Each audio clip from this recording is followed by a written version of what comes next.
In this video, I'm going to review how to non-destructively adjust your color balance and tonal range of an image. Now, by non-destructive, what I mean is later on you can undo what you're doing right now. So first of all, let me show you the destructive, or maybe I should say the permanent way to adjust your image color balance and tonal range. So what you can do is you can go to Image Adjustment and choose really any of these commands: brightness, contrast, levels, curves, vibrance, hue, saturation, color balance, photo filter. Any of these commands will adjust your color or have an effect on your color or tonal range, which is your black and white range. So for example, if I go to color balance right here, and if I move these sliders around with preview selected, you see that my image color balance is changing just in a few clicks. This is adjusting my midtones. I could change that to shadows and adjust my shadows as well. Or I could adjust my highlights or whatever I want, and so forth, and slide those around to get what I want. If I hit OK, it's going to be permanent. I can't adjust this. This is a permanent layer. You see that it even changed my background layer, and so that is a permanent change. If I were to close this image and reopen it, I could never go back. Now, because I didn't close it yet, I can still step backwards or undo from what I did. So in many cases, you can just go to Image Adjustment and adjust your color balance, adjust your tonal range by using these commands right here, and just experiment with them to get what you want. Now, in my case, many times I want to go back and change what I did earlier. So here's a better way to adjust your color. Go into the Layers panel, that's Window Layers, and bring up your Layers panel.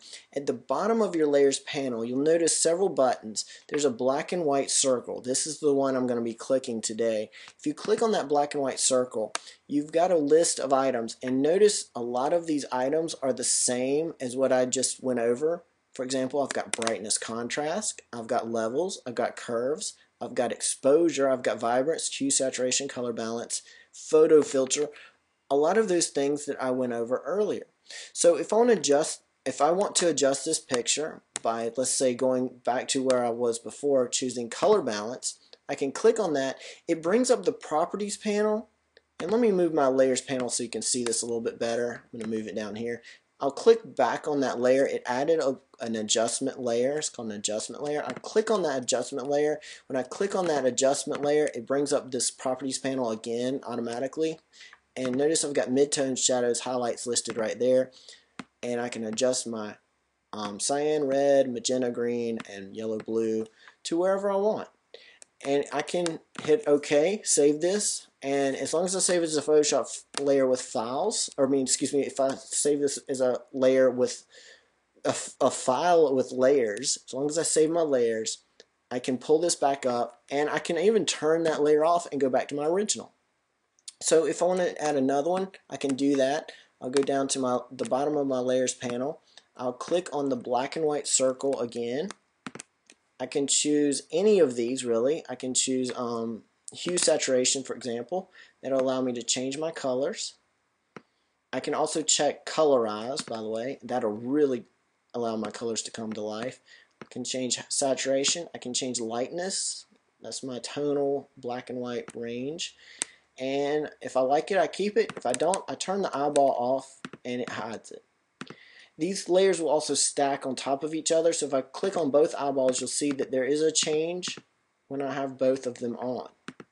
I'll turn them both off so you can see another example. If I click on the black and white circle, and this is really an advanced, these two tools are advanced, levels and curves. If I go to curves, it's pretty advanced. I have an auto button which will automatically adjust my color. If I click on that, you see that it just automatically adjusted this graph. And I'm going to undo that for a second. Notice this graph is actually a mapped out version of my red, green, and blue colors mapped out on a chart. So it's the amount of lightness of my image for each color. And I have some default preset, or I have some presets here. I can change these presets by choosing any of these presets, or I can click on the end or beginning point of this graph, bring these up and down, or I can click in the middle of this line, anywhere in the middle of this line, bring it up, bring it down, and it adjusts my image. You can even get some really crazy amplified adjustments if you make these really high and really low lines. It really can get kind of crazy with your colors if you do this. You may not want that, and if you don't want a point, you can click on the point, drag it off the graph, click on a point, drag it off the graph, click on a point, drag it off the graph, and it gets rid of those points.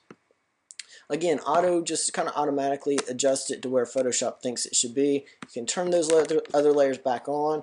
You stack those layers on top of each other, and it makes a further adjustment. So you can have fun and make a lot of neat adjustments to your color, to your tones, and to all of your layers, really. The top layer is going to overpower every layer below it, so keep that in mind as well. But this is the color, these are, excuse me, the adjustment layers.